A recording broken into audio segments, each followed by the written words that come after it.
नमस्कार, मैं हूं मोहम्मद यासर। अब वक्त हो चला है प्राइम टाइम बुलेटिन का। सबसे पहले नजर डालते हैं आज की टॉप हेडलाइंस पर। हाई टेंशन लाइन की चपेट में आने से 2 युवकों की हुई मौत। वायर चोरी करते वक्त हुआ हादसा, पुलिस जुटी मृतकों की शिनाख्त में। नेपाल में फंसे 4000 से ज्यादा राजस्थान के पर्यटक, उदयपुर के भी 35 लोग हैं शामिल। भारतीय दूतावास ने सुरक्षित रहने की दी सलाह। और डूंगरपुर पुलिस की बड़ी कार्रवाई, आगजनी और तोड़फोड़ के मामले में 10 आरोपी हुए गिरफ्तार। ऑपरेशन शिकंजा के तहत कार्रवाई को दिया अंजाम। अब खबरें विस्तार से। सायरा थाना क्षेत्र के पानेर के भोपा का खेत में शनिवार को एक दर्दनाक हादसा हुआ।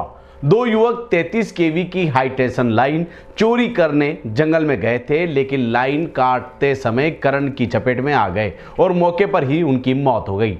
टूटे तार से पूरे क्षेत्र में बिजली गुल हो गई। बिजली विभाग की टीम फॉल्ट ढूंढते हुए जंगल पहुंची तो दोनों के झुलसे हुए शव पड़े मिले। पुलिस और बिजली विभाग ने शवों को अस्पताल भिजवाकर जांच शुरू कर दी है। युवकों की अभी तक पहचान नहीं हो सकी। उदयपुर जिले के सायरा थाना क्षेत्र के पानेर के भोपा का खेत गांव में शनिवार को एक बड़ी घटना सामने आई। 2 युवक 33 केवी की हाई टेंशन लाइन काटकर चोरी करने जंगल में गए थे, लेकिन लाइन में करंट प्रभावित होने के कारण वे झुलस गए और मौके पर उनकी मौत हो गई। बताया जा रहा है कि दोनों जंगल के बीच से गुजर रहे थे, लाइन को काटते समय प्रयास कर रहे थे, तभी अचानक करंट ने उन्हें अपनी चपेट में ले लिया। टूटे तार गिरने से पूरे क्षेत्र की बिजली भी बाधित हो गई। सुबह बिजली न आने पर ग्रामीणों ने उसकी शिकायत बिजली विभाग को की। विभाग की टीम फॉल्ट ढूंढते हुए जंगल में पहुंची, जहां उन्हें टूटे तार के पास 2 युवक के झुलसे हुए शव पड़े मिले। यह देखकर बिजली कर्मचारियों के होश उड़ गए। आसपास लकड़ी और अन्य सामान भी पड़ा था, जिससे आशंका जताई जा रही है कि वे लाइन काटने की तैयारी कर रहे थे। सायरा थाना प्रभारी किशोर सिंह सक्तावत ने बताया कि प्राथमिक जांच में मामला स्पष्ट हुआ कि दोनों ही युवक हाई टेंशन लाइन काटकर चोरी करना चाह रहे थे। फिलहाल शवों की पहचान नहीं हो पाई। शवों को सायरा अस्पताल की मोर्चरी में रखवाकर पोस्टमार्टम की प्रक्रिया शुरू की जा रही है। पुलिस पूरे मामले की गहराई से जाँच कर रही है।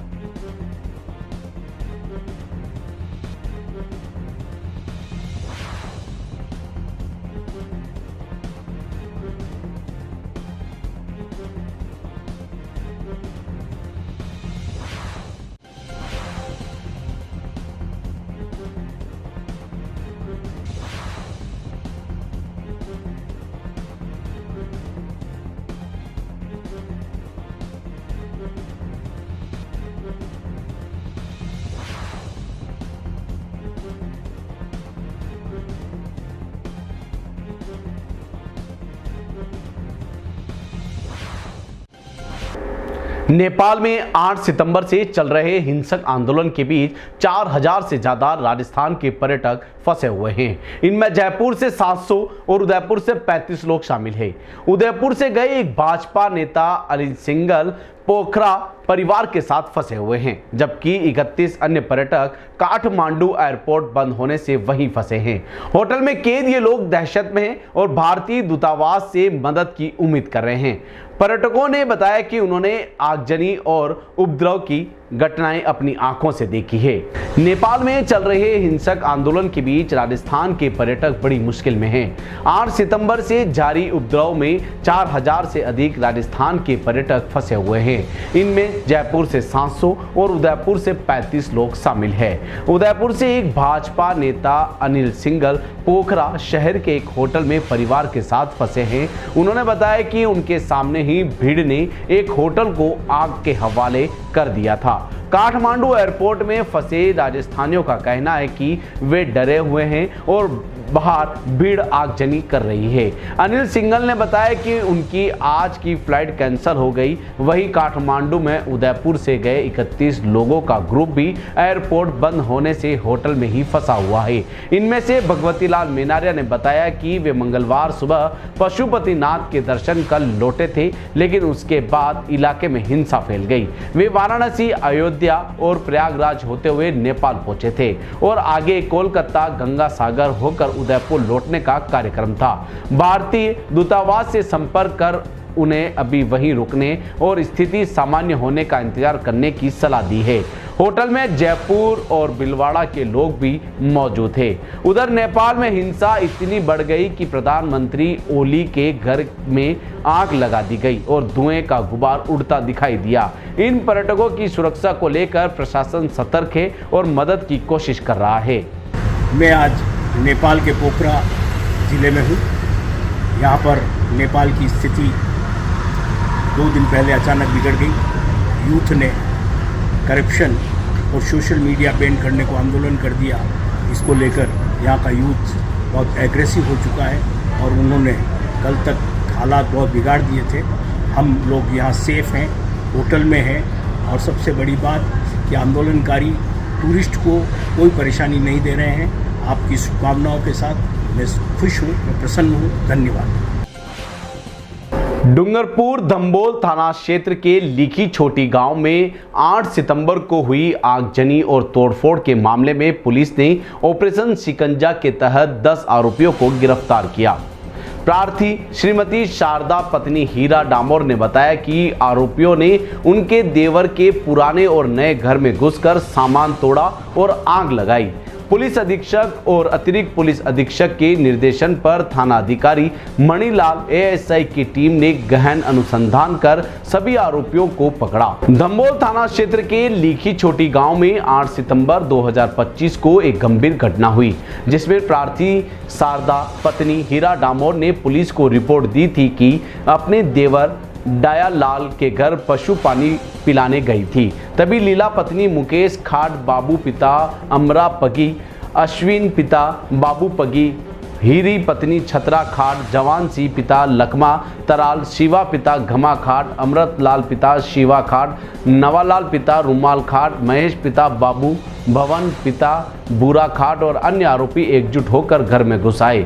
अभियुक्तों ने घर में रखे बर्तन और खाट आदि तोड़े, घर की छत के सीमेंट के पतरे तोड़ दिए और नए घर में घुसकर लकड़ी व घास में आग लगा दी। घटना के बाद थाना धम्बोला ने प्रकरण संख्या 219/2025 दर्ज कर अनुसंधान शुरू किया। पुलिस अधीक्षक डूंगरपुर मनीष कुमार और अतिरिक्त पुलिस अधीक्षक अशोक मीणा के निर्देशन पर थाना अधिकारी मणिलाल एएसआई ने टीम गठित कर अभियुक्तों की सक्रियता से तलाश की। तलाश के दौरान सभी 10 आरोपियों को गिरफ्तार किया गया। सभी आरोपियों को गहनता से पूछताछ के बाद न्यायालय में पेश किया गया। पुलिस ने बताया कि घटना में इस्तेमाल सामग्री और आगजनी की पूरी जांच की गई। इस कार्रवाई से इलाके में कानून व्यवस्था के प्रति संदेश गया कि अपराधियों को किसी भी सूरत में बख्शा नहीं जाएगा।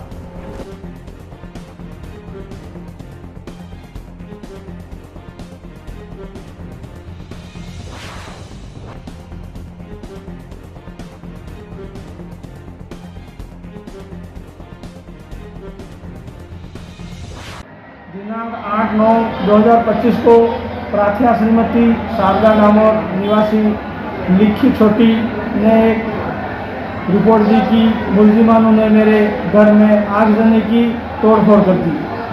वगैरह रिपोर्ट पर मुकदमा दर्ज किया जाकर अनुसंधान शुरू किया गया। श्रीमान जिला पुलिस अधीक्षक महोदय मनीष कुमार जी के आदेश निर्देश में श्रीमान एडिशनल साहब अशोक जी मीणा, श्रीमान सीओ साहब राजकुमार जी राजौरा के निकट सुपरविजन में मन एसआई मणिलाल आईसी थाना धम्बोला टीम गठित की जाकर मुलजिमानों के घर लिखी दबिश दी जाकर त्वरित गति से कार्रवाई की जाकर 10 मुलजिमानों को गिरफ्तार किया जाकर इमरोजा न्यायालय में पेश किया जा रहा है। चित्तौड़गढ़ जिले के भदेसर क्षेत्र में एक अनोखा मामला देखने को मिला, जब एक बंदर की मौत पर पूरा गांव शोक में छा गया। ग्रामीण ने बताया कि बंदर 2 साल से खाकल देव जी के मंदिर में रहता था और किसी को नुकसान नहीं पहुंचाता था। उसकी मौत के बाद उसे हनुमान जी का स्वरूप मानते हुए वैदिक विधि से अंतिम संस्कार किया गया। मुंडन, पगड़ी, पिंडदान जैसी परंपराएं निभाई गई। गांव के लगभग 900 लोग भंडारे में शामिल हुए और उसकी अस्थियों का मातृकुंडिया में विसर्जन भी किया गया। चित्तौड़गढ़ जिले के भदेसर क्षेत्र के धीरजी का खेड़ा गांव में एक बंदर की मौत ने पूरे गांव को झकझोर दिया। ग्रामीणों का कहना है कि यह बंदर कोई साधारण जानवर नहीं था, बल्कि वह हनुमान जी का स्वरूप था। 2 साल पहले यह बंदर खाकल देव जी के मंदिर में आया था, तभी से वही रह रहा था। गांव वालों ने बताया कि बंदर शांत स्वभाव का था, कभी किसी को नुकसान नहीं पहुंचाता था और पूजा अर्चना में भाग लेता था। मंदिर में आरती के समय वह श्रद्धा से बैठता और बच्चों से खेलता था। 7 सितंबर को उसकी मौत के बाद पूरे गांव में शोक की लहर दौड़ गई। ग्रामीणों ने तुरंत निर्णय लिया कि उसका अंतिम संस्कार वैदिक विधियों से किया जाएगा। 11 हनुमान भक्तों ने मुंडन कर पिंडदान किया। ढोल ताशों के साथ अर्थी निकाली गई और गांव के हर व्यक्ति ने अंतिम दर्शन किए। अस्थियों का विसर्जन 8 सितंबर को मातृकुंडिया में विधि पूर्वक किया गया। इसके बाद पगड़ी की रस्म निभाई गई और विशाल भंडारे का आयोजन किया गया, जिसमें करीब 900 लोग शामिल हुए। ग्रामीणों का कहना है कि बंदर परिवार का सदस्य बन चुका था और उसके जाने से गांव में गहरा दुख है। इस घटना ने एक बार फिर जानवरों के प्रति मानवों की श्रद्धा और जुड़ाव को उजागर किया है।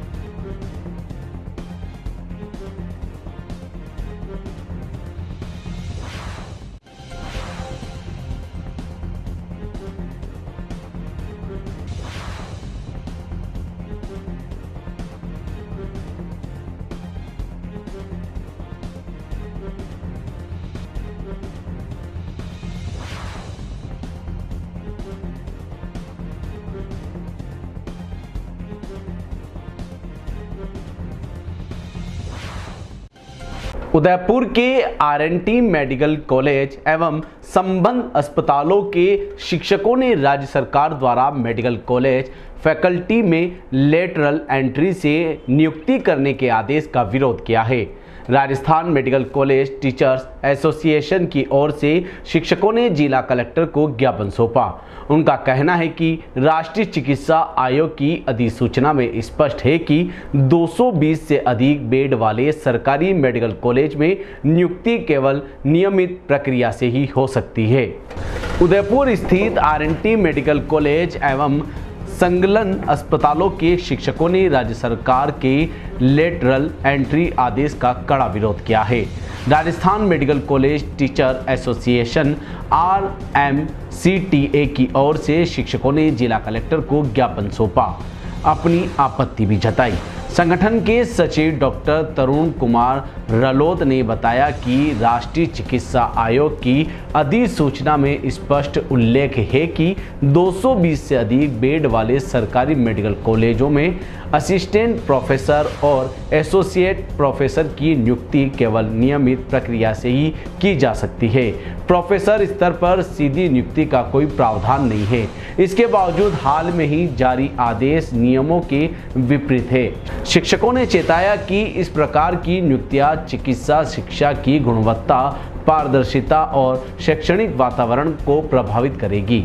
उन्होंने मांग की है कि सरकार तत्काल इस आदेश को निरस्त करे। ज्ञापन सौंपने के दौरान संगठन के संरक्षक डॉक्टर विपिन माथुर, अध्यक्ष डॉक्टर DK शर्मा, उपाध्यक्ष डॉक्टर सुधा गांधी और डॉक्टर BL मेघवाल, संयुक्त सचिव डॉक्टर अनुराधा सनाध्या, डॉक्टर आशीष जैन, कोषाध्यक्ष डॉक्टर गौरव जायसवाल सहित कई वरिष्ठ चिकित्सक मौजूद रहे। कार्यकारिणी के अन्य सदस्य भी शामिल हुए। साथ ही राज्य समन्वय डॉक्टर राजेंद्र चांडेल तथा सलाहकार डॉक्टर ललित गुप्ता और डॉक्टर श्वेता बियानी ने भी शिक्षकों का समर्थन करते हुए सरकार से आदेश लेने की अपील की। शिक्षकों का कहना है कि शिक्षा व्यवस्था में किसी भी प्रकार की अनियमितता से मरीजों और छात्रों दोनों को नुकसान होगा। उन्होंने इस मुद्दे को गंभीरता से लेकर आवश्यक कार्रवाई की मांग की है।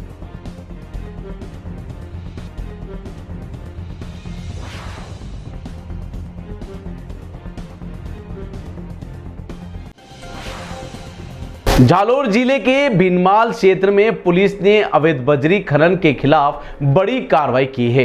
एएसपी मोटाराम गोदरा के निर्देश पर वर्ताधिकारी अन्ना राजपुरोहित के सुपरविजन में थाना अधिकारी रामेश्वर भाटी के नेतृत्व में पुलिस ने 3 बजरी से भरे ट्रैक्टर ट्रॉली जब्त किए।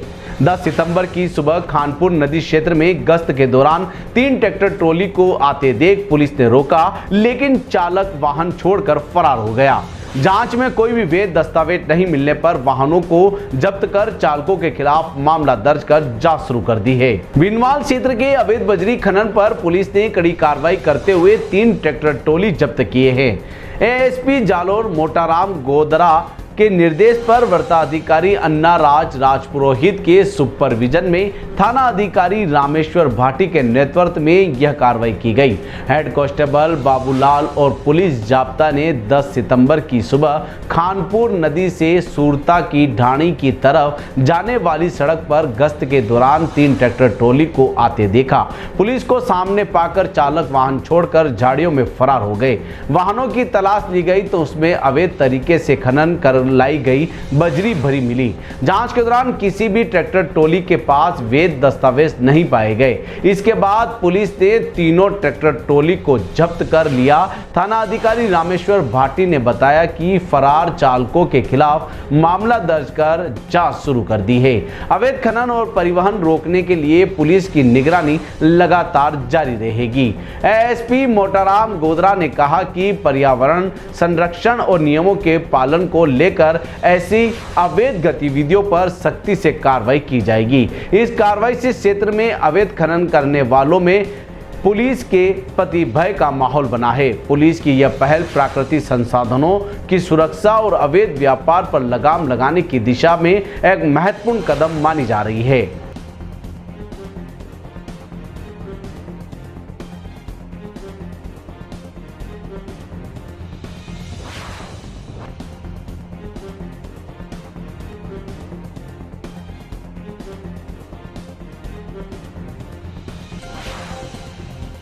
चित्तौड़गढ़ जिले के सावरियाजी मेवाड़ स्थित प्रसिद्ध कृष्णधाम में भगवान श्री सावरिया सेठ के भंडार से इस माह कुल 23,62,12,206 रुपए प्राप्त हुए। 9 चरणों में हुई गणना में प्रत्येक चरण में अलग अलग राशि प्राप्त हुई। साथ ही ठाकुर जी के भंडार से 1 किलो 270 ग्राम सोना, 70 किलो चांदी भी मिली। मंदिर मंडल भेंट कक्ष में नगद मनी ऑर्डर सोना और चांदी के रूप में 4,75,33,304 रुपए और अतिरिक्त धातुएं भेंट स्वरूप प्राप्त हुई। गणना में मंदिर मंडल और क्षेत्रीय बैंकों के अधिकारी उपस्थित रहे। चित्तौड़गढ़ जिले के सावरियाजी मेवाड़ के सुप्रसिद्ध कृष्णधाम मंदिर में मंगलवार श्री सावरिया सेठ के भंडार की इस माह की भंडार गणना मंगलवार पूरी हुई।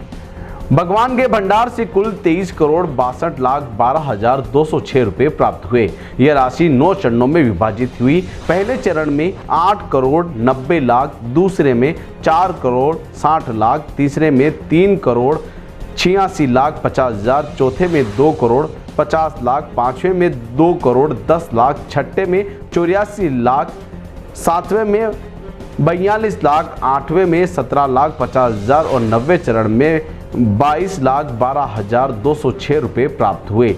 साथ ही भगवान के भंडार से 1 किलो 270 ग्राम सोना, 70 किलो चांदी भी मिली। इसके अतिरिक्त मंदिर मंडल के भेंट कक्ष कार्यालय में नगद और मनी ऑर्डर के रूप में 4,75,33,304 रुपए, 565 ग्राम 590 मिलीग्राम सोना और 73 किलो 780 ग्राम चांदी भेंट स्वरूप प्राप्त हुए। गणना की प्रक्रिया में मंदिर मंडल बोर्ड के अध्यक्ष हजारीदास वैष्णव, बोर्ड सदस्य किशन लाल अहिर, पवन तिवारी, प्रशासनिक अधिकारी द्वितीय लेखाकार राजेंद्र सिंह, मंदिर व्यवस्था और सप्ताह प्रभारी भेरू गिरी गोस्वामी, सुरक्षा प्रभारी गुलाब सिंह, संस्थापक प्रभारी लहरी लाल गाडरी, वरिष्ठ सहायक कालूलाल तेली और स्टोर प्रभारी मनोहर शर्मा समेत मंदिर मंडल और क्षेत्रीय बैंकों के कर्मचारी उपस्थित रहे।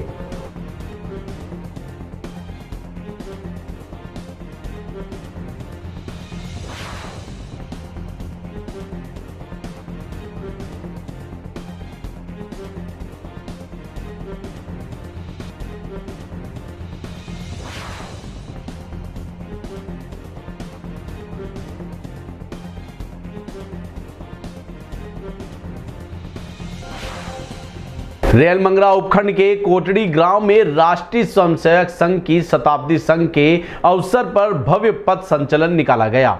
इसमें कोटड़ी मंडल के 6 गांवों के स्वयंसेवकों ने गणे वेश में अनुशासन और जोश के साथ भाग लिया। घोष की स्वर लहरियों के बीच कदम ताल करते स्वयंसेवकों का ग्रामवासियों और सामाजिक संगठनों ने पुष्प वर्षा कर स्वागत किया। संचलन राजकीय उच्च माध्यमिक विद्यालय मैदान से शुरू होकर मुख्य मार्गों से गुजरते हुए वापस विद्यालय परिसर संपन्न हुआ। अंत में संघ नेतृत्व में शताब्दी वर्ष के पंच परिवर्तन विषय पर मार्गदर्शन दिया और आगामी विजयादशमी उत्सव की जानकारी दी। जयपुर जिले के रेलमंगरा उपखंड क्षेत्र के कोटड़ी में राष्ट्रीय स्वयंसेवक संघ के शताब्दी वर्ष के प्रारंभ पर भव्य पथ संचलन का आयोजन किया गया। कोटड़ी मंडल की 2 शाखाओं के 81 स्वयंसेवकों ने उसमें भाग लिया। स्वयंसेवक गणवेश में लयबंद ढंग से घोष की स्वर लहरियों के साथ अनुशासन में कदम ताल करते दिखाई दिए। संचलन में 4 वाहिनियां बनाई गई, जिनमें ध्वज वाहिनी और घोष पथक आकर्षण का मुख्य केंद्र बने। विशेष रूप से शिशु स्वयंसेवकों की भागीदारी ने ग्रामवासियों में उत्साह का माहौल बना दिया। संचलन साढ़े 6:50 पर राजकीय उच्च माध्यमिक विद्यालय मैदान कोटड़ी से शुरू हुआ। यह संचलन गांव के मुख्य मार्गों से होते हुए लगभग 40 मिनट में 3 किलोमीटर का मार्ग तय कर पुनः विद्यालय परिसर में संपन्न हुआ। इस दौरान रास्ते में कई जगह सामाजिक संगठनों और ग्रामवासियों ने स्वयंसेवकों पर पुष्प वर्षा कर स्वागत किया। कार्यक्रम के अंत में खंड संचालक जगदीश चंद्र शर्मा ने स्वयंसेवकों की शताब्दी वर्ष में पंच परिवर्तन का विषय समझाया। साथ ही आगामी 30 सितंबर 2025 को विजयदशमी उत्सव का आयोजन कोटड़ी ग्राम में किया जाएगा। इसकी जानकारी भी दी। सुरक्षा व्यवस्था के लिए दरीबा चौकी प्रभारी के नेतृत्व में पुलिस जाब्ता भी मौजूद रहा। पूरे कार्यक्रम में अनुशासन, जोश और सेवा भावना का उत्कृष्ट उदाहरण देखने को मिला, जिससे ग्रामवासियों में राष्ट्र सेवा और समाज हित के प्रति उत्साह बढ़ा।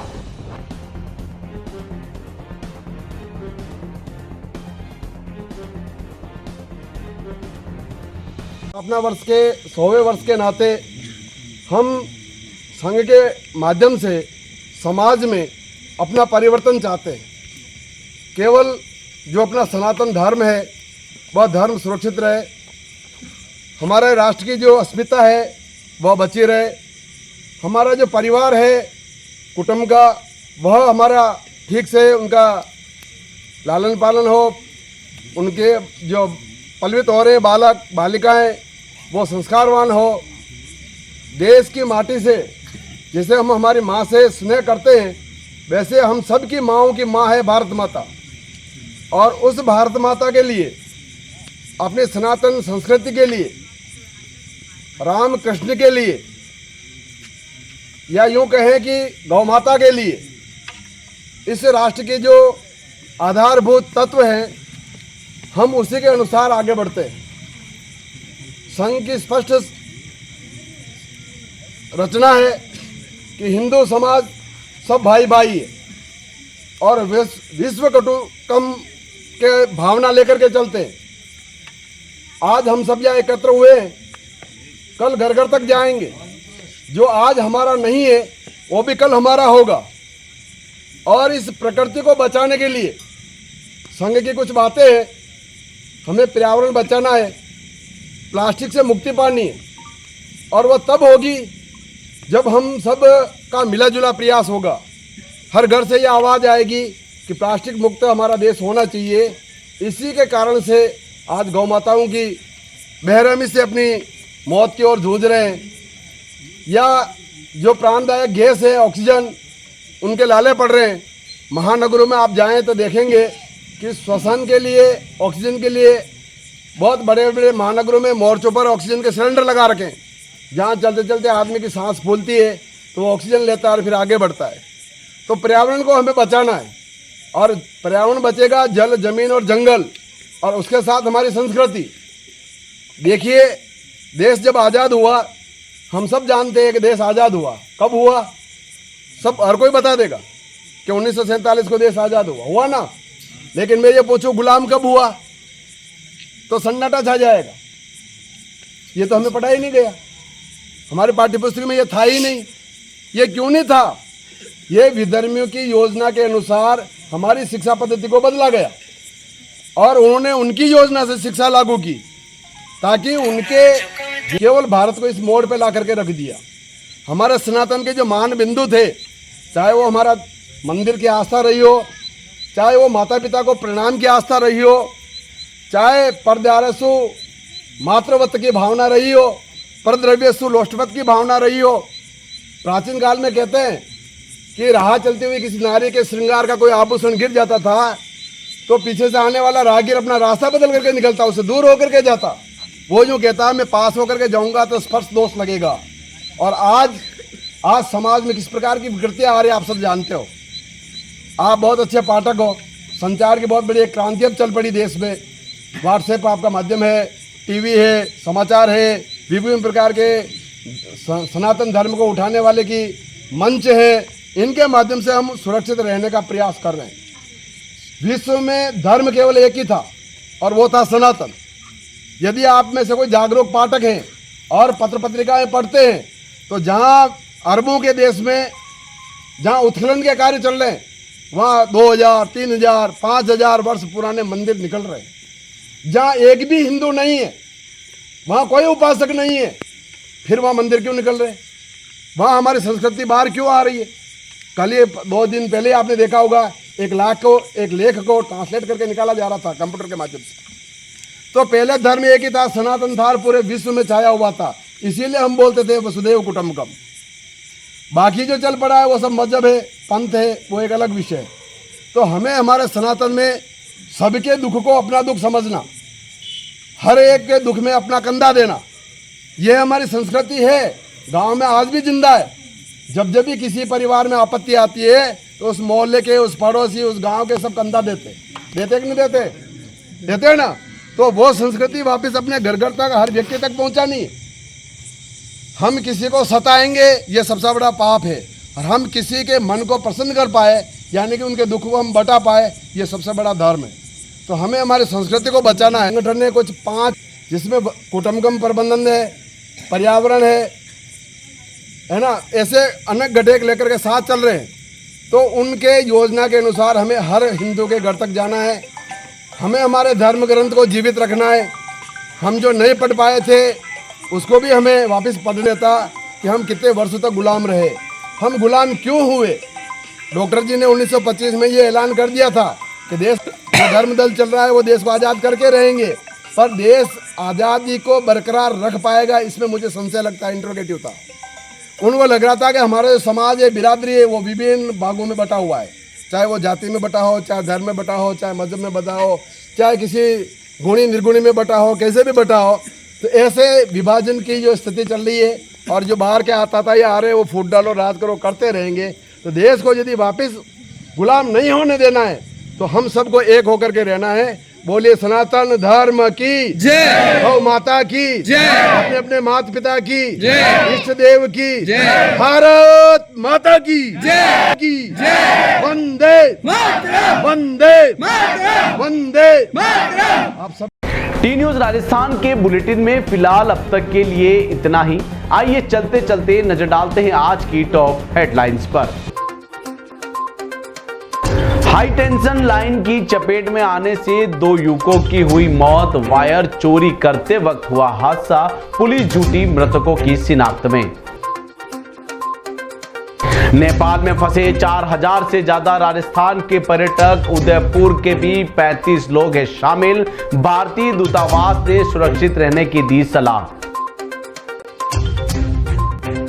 और डूंगरपुर पुलिस की बड़ी कार्रवाई, आगजनी और तोड़फोड़ के मामले में 10 आरोपी हुए गिरफ्तार। ऑपरेशन शिकंजा के तहत कार्रवाई को दिया अंजाम।